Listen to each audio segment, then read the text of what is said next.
অভিনন্দন জানাচ্ছি। আমরা জামাতকে শেষ করতে গিয়ে, ইসলামী ছাত্র শিবিরকে শেষ করতে গিয়ে পীরগাছা উপজেলা জামাতের পক্ষ থেকে সবাইকে আন্তরিক মোবারকবাদ। নারায়ে তাকবীর স্লোগানে মুখরিত বিজয় র্যালি। বাংলাদেশ জামাতে ইসলামী পীরগাছা উপজেলা শাখা কর্তৃক আয়োজিত 16 ডিসেম্বর মহান বিজয় দিবস উপলক্ষে এক বর্ণাঢ্য বিজয় র্যালির আয়োজন করা হয়। উক্ত র্যালিতে উপস্থিত ছিলেন বাংলাদেশ জামাতে ইসলামী পীরগাছা উপজেলা শাখার সম্মানিত আমির সহকারী অধ্যাপক জনাব বজলুর রশিদ মুকুল। উপস্থিত ছিলেন রংপুর জেলা শাখার মানব কল্যাণ সভাপতি অধ্যাপক মোত্তালিব হোসাইন পীরগাছা সরকারি কলেজ। উক্ত র্যালিতে প্রধান অতিথি হিসেবে উপস্থিত ছিলেন রংপুর জেলা শাখার সম্মানিত সহকারী সেক্রেটারি জনাব মোস্তাক আহমেদ। র্যালিটি পীরগাছা জামাত অফিস থেকে শুরু করে পীরগাছা উপজেলা এবং স্টেশন হয়ে বাজার প্রদক্ষিণ শেষে এক সংক্ষিপ্ত সমাবেশের মাধ্যমে র্যালিটি শেষ হয়। সংক্ষিপ্ত সমাবেশে বক্তারা বলেন, আসসালামু আলাইকুম ওয়া রাহমাতুল্লাহি ওয়া বারাকাতুহু। ওয়া আলাইকুম আসসালাম ওয়া রাহমাতুল্লাহি ওয়া বারাকাতুহু। 54তম 16 ডিসেম্বর বিজয় দিবস উপলক্ষে বাংলাদেশ জামাত ইসলামী পীরগাছা উপজেলা শাখা কর্তৃক আয়োজিত র্যালির পরবর্তী সমাবেশে উপস্থিত জামাত নেতৃবৃন্দ, তৌহিদি জনতা, বিজয় দিবস উপলক্ষে আপনাদেরকে আন্তরিক শুভেচ্ছা জ্ঞাপন করছি। আপনারা জানেন 1971 সালে মহান মুক্তিযুদ্ধের মধ্য দিয়ে পাকিস্তানের জুলুম নির্যাতন থেকে বাংলাদেশের মানুষকে রক্ষা করার জন্য যুদ্ধ সংগঠিত হয়েছিল। 1971 সালে যে উদ্দেশ্য নিয়ে এদের স্বাধীনতা অর্জন করেছে, আমরা 54 বছর দেখেছি এই স্বাধীনতার ছিটেফোঁটা বাংলাদেশের মানুষ ভোগ করতে পারে নাই।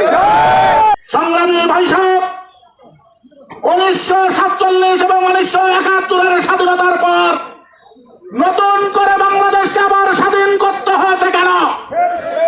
বাংলাদেশের স্বাধীনতা যুদ্ধে আবার মানুষকে রক্ত দিতে হয়েছে কেন?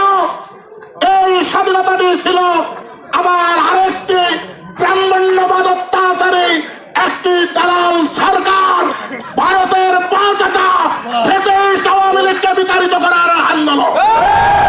এখন আপনাদের সামনে অত্যন্ত গুরুত্বপূর্ণ বক্তব্য রাখবেন আজকের এই সমাবেশের সম্মানিত প্রধান অতিথি, ছাত্র শিবিরের সাবেক কেন্দ্রীয় নেতা, বাংলাদেশ জামাত ইসলামী রংপুর জেলা শাখার সহকারী সেক্রেটারি, পীরগাছার কৃতি সন্তান, জননেতা মোস্তাক আহমেদ। সব স্বাধীনতার 54 বছর পার হলেও বাংলাদেশের মানুষ এই স্বাধীনতার প্রকৃত স্বাদ ভোগ করতে পারেনি।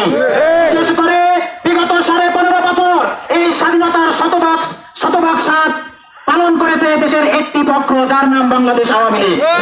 আওয়ামী লীগ মনে করেছিল তারা ছাড়া আর কারো অধিকার নেই বাংলাদেশে বসবাস করা।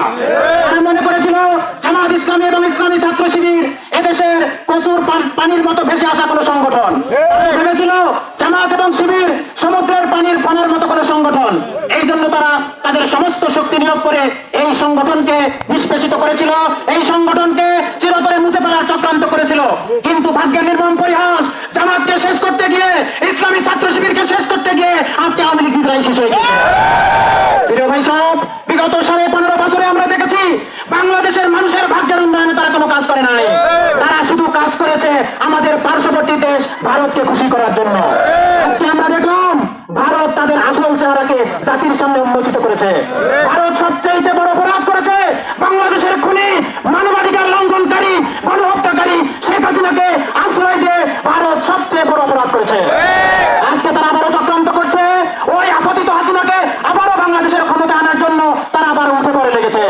তারা হিন্দু সংগঠন ইসকনকে দিয়ে, তারা বিভিন্ন সাইড সংগঠনকে দিয়ে বাংলাদেশের অস্থিতির পরিবেশ সৃষ্টি করে আবার তারা খুনি হাসিনাকে ক্ষমতায় আনতে চায়।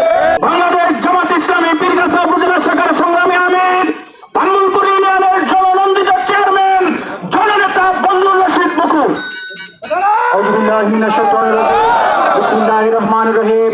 মহান বিজয় দিবস উপলক্ষে বাংলাদেশ জামাত ইসলামী পীরগাছা উপজেলা শাখা কর্তৃক আয়োজিত আজকের এই বিজয় র্যালি, আলোচনা সভা ও দোয়া অনুষ্ঠানে উপস্থিত আছেন বাংলাদেশ জামাত ইসলামী রংপুর জেলা শাখার সংগ্রামী অ্যাসিস্ট্যান্ট সেক্রেটারি, পীরগাছা উপজেলার সাবেক আমির, সাবেক ছাত্র নেতা জনাব মোস্তাক আহমদ। উপস্থিত আছেন বাংলাদেশ জামাত ইসলামী পীরগাছা রংপুর জেলা শাখার সুরা এবং কর্ম পরিষদের অন্যতম সদস্য, পীরগাছা সরকারি কলেজের অধ্যাপক জনাব ভাই মোত্তালিব হোসাইন। উপস্থিত আছেন বিভিন্ন স্তরের শিবিরের নেতৃবৃন্দ, জামাতের নেতৃবৃন্দ এবং পীরগাছা উপজেলার তৌহিদি জনতা। সংগ্রামী তৌহিদি জনতা, আপনারা সবাই সাক্ষী যে 1971 সালে দেশের সর্বস্তরের মানুষের অর্জন এই স্বাধীনতাকে শুধুমাত্র একটি দেশ, একটি দল তাদের নিজেদের অর্জন বলে গায়ের জোরে প্রচার করেছিল। কেউ তাদের মন খুলে এই বিজয়কে উদযাপন করতে পারেনি, এই স্বাধীনতাকে উদযাপন করতে পারেনি। 2024 সালের জুলাই আগস্ট বিপ্লবের ফলে এদেশের মানুষ আজকে সর্বস্তরের মানুষ টেকনাফ থেকে তেতুলিয়া পর্যন্ত মন খুলে এই বিজয় উদযাপন করতে পেরেছে। সংগ্রামী উপস্থিতি, এই স্বল্প সময়ের সংবাদের ভিত্তিতে স্বল্প সময়ে যে আপনারা এই বিশাল র্যালি করেছেন, এই বিশাল সহযোগিতা করেছেন, এই জন্য পীরগাছা উপজেলা জামাতের পক্ষ থেকে সবাইকে আন্তরিক মোবারকবাদ। আমরা 1971 সাল সহ এই আওয়ামী ফ্যাসিস্ট সরকারের গুম খুনের মাধ্যমে যারা জীবন দিয়েছেন, যারা আহত হয়েছেন তাদের, এবং জুলাই আগস্ট বিপ্লবে যারা শহীদ হয়েছেন সবার আত্মার মাত্রা কামনা করছি। সবাইকে এই পীরগাছা উপজেলাবাসী সহ সারা বাংলাদেশকে পীরগাছা উপজেলা জামাতের পক্ষ থেকে মহান বিজয় দিবসের অভিনন্দন ও শুভেচ্ছা জানিয়ে আমার বক্তব্য এখানেই শেষ করছি। আসসালামু আলাইকুম রহমতুল্লাহ।